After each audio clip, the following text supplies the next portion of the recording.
Robin of Locksley is ready to practice his aim with today's game, Atlantis, for your Intellivision, which is still new. So let's go ahead and take new Atlantis. Let's pop it in my Intellivision and see how it holds up today. Let's go to the game. I wonder how many channels they get with that satellite dish.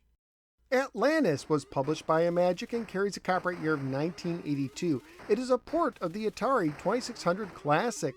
The manual opens with the following. Atlantis, the fabled city of antiquity, lies in peaceful waters. The major districts of the city, the domed palace and the imperial quarter, murmur with activity, while vital generators whirl. All seems well. 3 defense installations guard the skies over the metropolis. Acropolis Command Post maintains close watch. Red alert. The Gorgon fleet, fierce warriors intent on demolishing Atlantis, attack in force. General Tarek, Imperial Commander of the Atlantean forces, mobilizes every citizen on emergency military standby. He issues tactical defense instructions. Review these quickly but carefully. He tells the assembled citizenry. The very existence of Atlantis and of us all is in jeopardy. We must fight for our survival. How long Atlantis survives is up to you.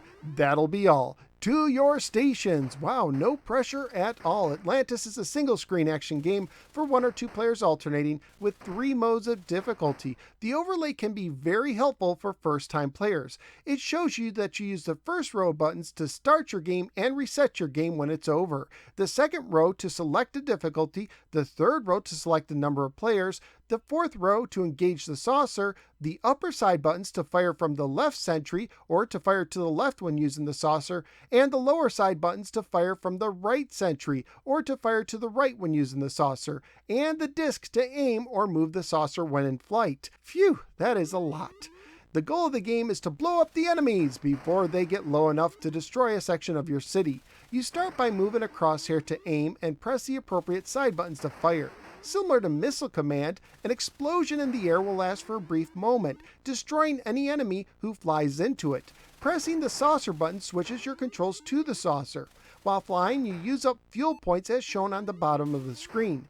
Bumping into the enemy costs you 10 fuel points. If you run out of fuel or crash into Atlantis below, your saucer blows up. Landing will allow you to slowly refuel. You start at dawn. After going through 3 squadrons of ships, each one containing 4 ships, you move to dusk. After going through 3 more squadrons, you move to night where you can only see ships in the spotlights.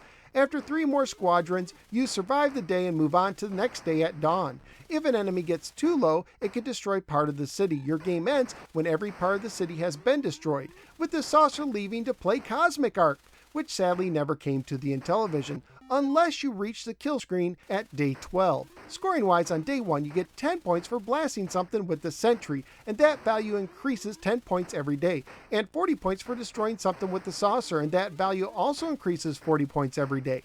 Graphically speaking, I like the look of the game, especially the progression from day to night in the background. Sound and music wise, the sounds are pretty standard for the Intellivision, although you do have nice renditions of the military classics Reveille and Taps. Family friendly wise, the game would most likely get an E for everyone rating it for release today.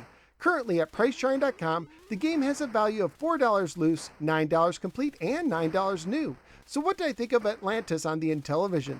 This game shows how to port a 2600 game to the system. There's improved graphics and sounds as well as new gameplay elements. I like the addition of the saucer and the Missile Command explosions that can still take out enemies. My only complaint has to do with the controls. The fact that you have side buttons on both sides that shoot to the opposite side made my brain perform some mental gymnastics while playing.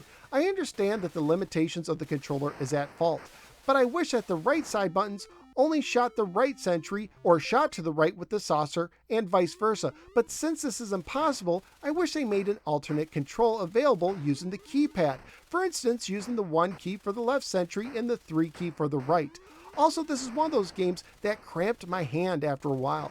But with all that being said, I still enjoyed the game and could play it more in the future as soon as my hand got rid of those cramps. So where am I going to rank Atlantis? This one's going in my top 20. I do like Venture more at 18, but I will put this over Tron Deadly Discs at 19. So out of the 42 games I've now ranked for the Intellivision, Atlantis is launching a saucer at the 19th position.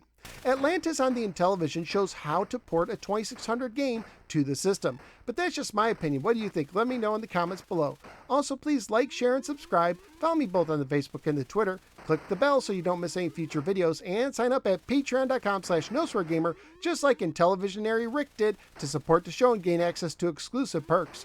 Thank you for giving me a little part of your day, and I look forward to seeing you next time on the next episode of the No Swear Gamer. Take care, especially when defending your city at night.